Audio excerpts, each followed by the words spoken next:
Hi Book Besties, today is officially October 2nd and it's time for the September reading wrap up. I've read a total of 7 books, which is okay, I think. It's fine for me.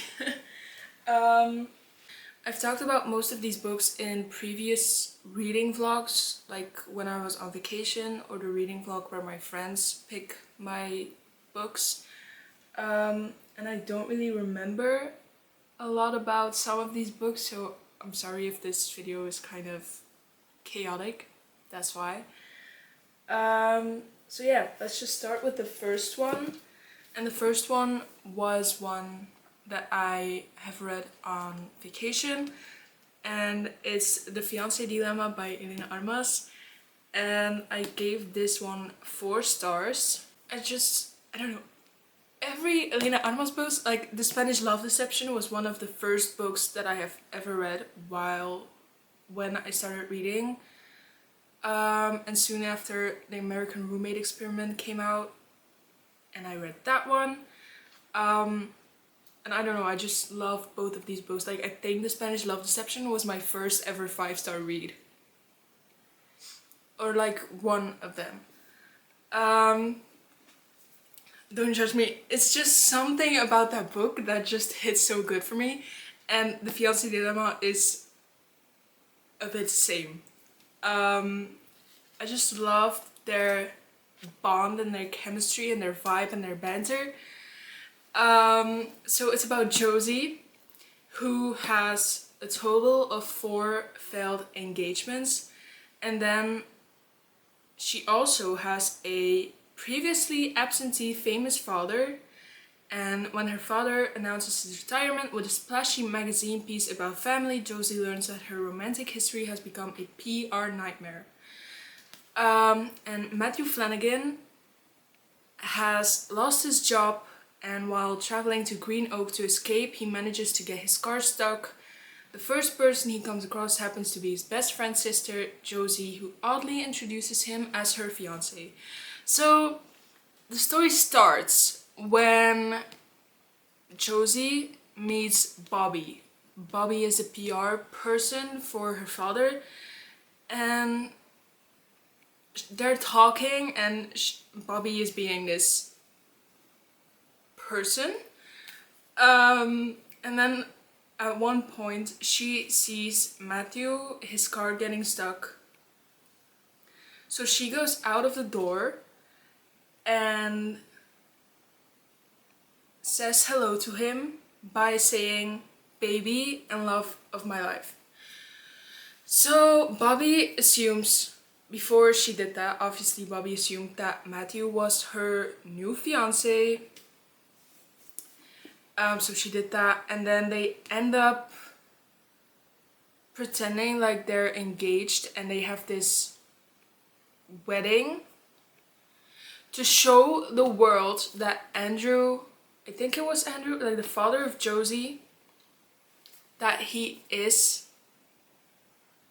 has a bond with Josie, but that really isn't true. So he wants to prove the world that he has a bond, and he's like taking care of this entire wedding, but he lets Bobby do that, so there's no connection. They end up pretending to be engaged to Bobby and to everyone else, like they're telling everyone else that they're engaged for real. But they have this deal with each other that they're not supposed to fall in love, and that the wedding is not going to happen. So the wedding is going to be cancelled before it happens, so there's no marriage.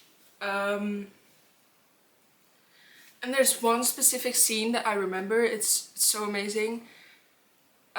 It's when she goes dress shopping. That's all I'm going to say, but that scene has my heart. So yeah. You're my fiance. Like, come on! That just hits so good. So yeah, that was the first book. 4 stars, amazing, loved it. And then I have the next book that I have read on vacation, have read while I was back home. and it's The Right Place by, I still don't know how to pronounce the name, Sophia Monikoots. Sophia Monikoots? Sophia, I don't know. And it's about Maggie who inherits this chateau, this castle, from her aunt who passed away, and the chateau was famous for having these parties, private parties, like no cameras allowed. All famous people went there. But yeah, like she passed away, gave it to Maggie, but in the meantime the hotel is not what it was anymore. Like the state of the hotel has gotten a lot worse. So she is figuring out what she wants to do, if she wants to sell it or if she wants to run it again, but she has a husband at home telling her to just sell it and that he has found the perfect person to sell it to, but like she is working, but then suddenly she is there and there are a few people coming in and they're like, hey, we booked a room, and she's like, every appointment was cancelled. But theirs wasn't, so there were a few guests coming in and she was taking care of them while also like renovating the hotel.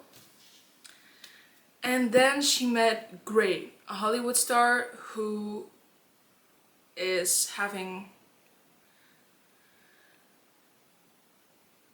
also a PR nightmare. Like, what is up with these PR nightmares? And their first impression, like the first meeting, she doesn't have like a good impression of him, but then he apologizes, they get closer, he helps her like renovating the hotel, and they have this bond, this connection, this tension while they are both married.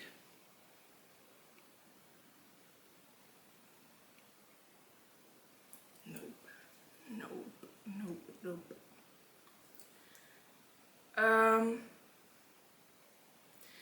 So I still think about this book, so that's a good thing, but there are a few things that I don't like about the book. First, it's written in third person point of view. Second, it has flashbacks. If you don't know this already, I'm not a big fan of flashbacks in books. But there is one where I do like them, and I'm going to talk about them later. Second, the fact that they both have spouses, like a wife and a husband, like a fiance and a husband, I think it was, I'm not sure. But other than that, it had so much, I don't know if this is the right thing to say, potential. Like, it's not a bad book, but I feel like if they didn't have a husband and a fiance, this book would have been a bit better, if that makes sense. So yeah, I gave this 2 stars though. I don't know, I still think about it, so... And then it's time for the books that I read while my friends picked my books for a week. And the first one is The Grandest Game by Jennifer Lynn Barnes. I gave this book 3 stars. It was good, I just didn't love it like I loved, I don't know, the Inheritance Games. I really like that book. I kind of want to do a reread, but I think it's not really possible. Again, I annotated some things in this book. I don't know if you can see that, I don't see anything. Yeah, you can see some things. And again, every Jennifer Lynn Barnes book is good. Like the mystery, the plot twists amazing. But this book again was written in, so let's just say there are three teams in the game, and the point of views are from Lyra, I think Gigi2 and Rohan. Let me check. Lyra, Gigi, Rohan. Okay. Yeah. Okay. So it is kind of like it has to be written in their point of views because they both have the three of them have their own team and their own game that they're playing, like their own moment in the game that they're playing, so you have to like get into their point of view to know where they're at the game, if that makes sense. So again, not a bad book. I liked it. It has some amazing quotes. I said this in the reading vlog too, but Grayson was looking at her. He stared at Lyra, not just like he was noticing her for the first time, but like her very existence had smacked him in the jaw. Like, I love that. And there was another one, but I'm not really sure where it is. Beside Avery, Jameson was looking at her like she was the sun and the moon and the stars and eternity all rolled into one.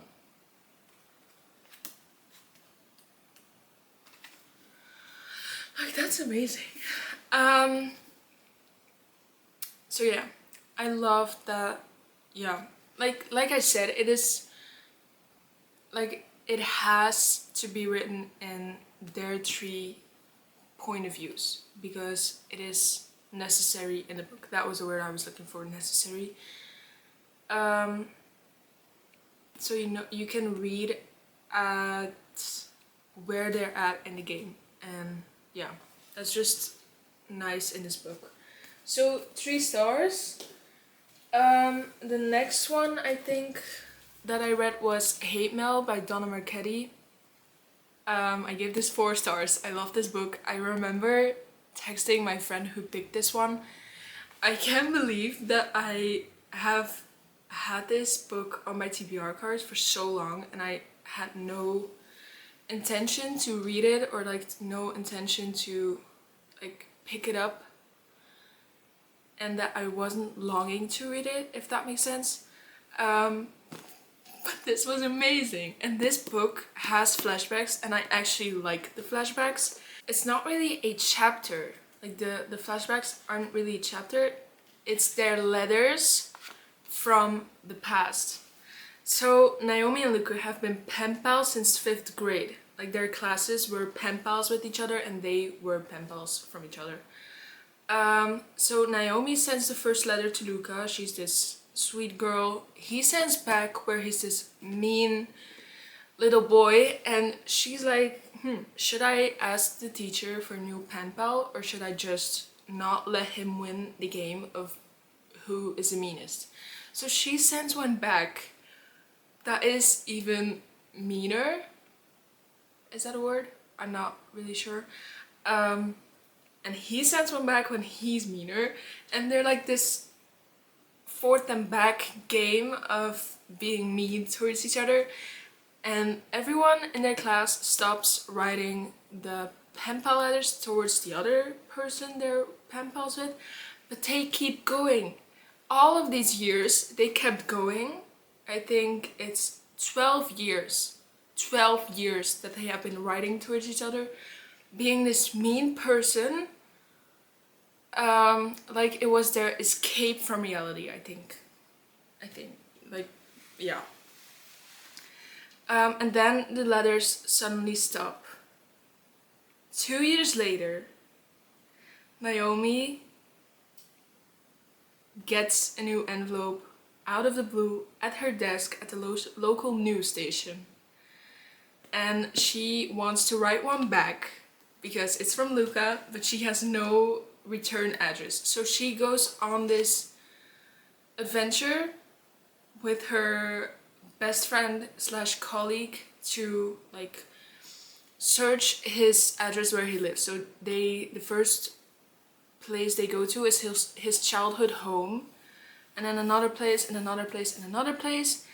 And it has this amazing plot twist, which some people think is obvious, but I thought I knew it, but I didn't, and then I did. So it's amazing, and I still love this book so much. So Hate Mail by Donna Marchetti, 4 stars. The next that I have is a hockey romance, which I also didn't have like a good feeling with, because for some reason I thought it was in high school, like set in high school, but it isn't. I'm still not sure, but I think it's in university. And it's Collide by Bal Cabra.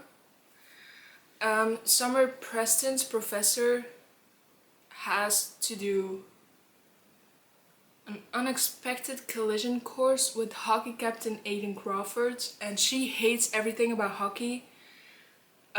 She isn't going to let that stand in the way of her becoming a sports psychologist. And Aiden, oh my god, my voice is so weird today, I'm sorry. Aiden loves being the hockey captain, except when his team's reckless mistakes risk jeopardizing their entire season. When coach puts him forward for a research paper as punishment, he has no choice but to accept. They're off to a rocky start, Summer and Aiden, and provoking each other turns out is what they do best. Neither wants to be the one to give in. Can they get everything they want, including each other? It's just like this hockey romance, dramatic, I think, in a way. Like, I don't know. They're just, I remember like reading and I was like, okay, they're happily together now, but it's still like more than 100 pages left. So what is going to happen? And then something happens, and you know, so I like this book way more than I thought that I would. So yeah. I haven't annotated this one. I haven't annotated this one. It doesn't make sense. But yeah, amazing, 4 stars. I love their banter with each other. But I sadly, again, don't remember a lot of this book. But if you want to see my opinion on these 3, I talked about them in my friends pick my books for a week reading vlog. And then there I talk about it way more detailed. So if you want to see that, go watch that video. And then the next one that I have, it's so hot in here too, is by the queen herself, Elsie Silver, Wild Eyes. And oh my gosh, this book is amazing. Again, I annotated so much, but you're not going to see that because they're like yellow. You kind of see. I love this book. I think this was such an easy 5-star read for me. It was amazing. Also, I feel this pressure to talk really fast because my camera is almost empty, like the battery. So let's just try to remember what this book was about. Also, the dedication. For all the ones who felt crippled by the opinions of others, I hope you learn to love what you're doing so completely that all those critical voices cease to matter. And until then, remember that thriving is winning. Go forth and thrive. Amazing. I love that.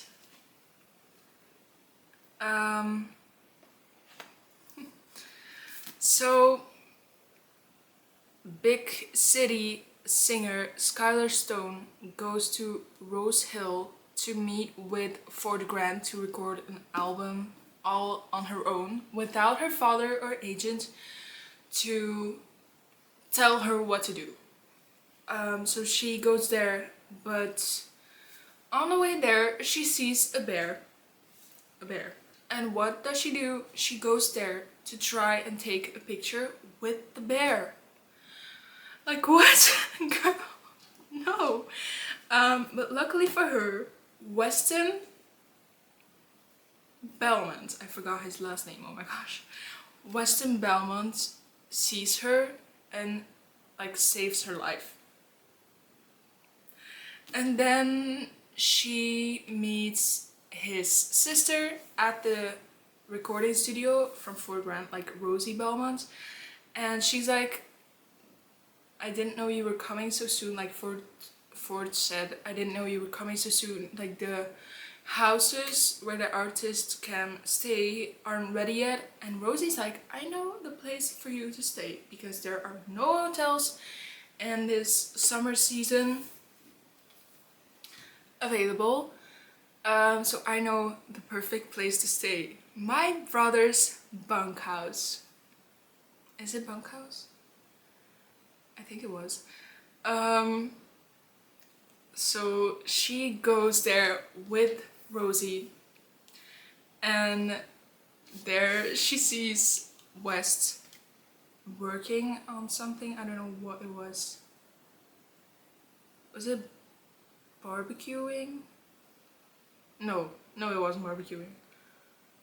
I'm not sure. So she stays in his bunkhouse, and then they end up like, when his kids are with their mother, he's like, you can stay in the guest room, you know, it's safer with the mouse living in the bunkhouse, because he didn't know there was a house. But Rosie made Skylar promise to not tell West about the mouse living there because she made him her friend. And then he's like, it's not safe here, you can go sleep and go to my guest room. And they get closer and closer, like the typical romance book goes. And then something happens and they fight for each other, and it's amazing. It's so good. This book is amazing. And I already want to do a reread, and I just finished it. Like, I don't know, a week ago today I started this one. Like, what? Oh no, the battery is empty. I have to be fast. And the last one is Suddenly a Murder by Lauren Munoz. I don't know. And it's about a group of high school friends who go to a luxury 1920s themed getaway at the glamorous Ashwood Manor. And Cassidy is like this organizer. I don't know why I do this. She's the organizer, and she wants everyone to send their cell phones back to the mainland, because in the 1920s they didn't have cell phones, and she fixed their costumes, like dresses and suits for the week, to like fit in the theme. And Izzy is the person who brought the knife to the trip, and suddenly Cassidy's boyfriend named Blake, was it Blake?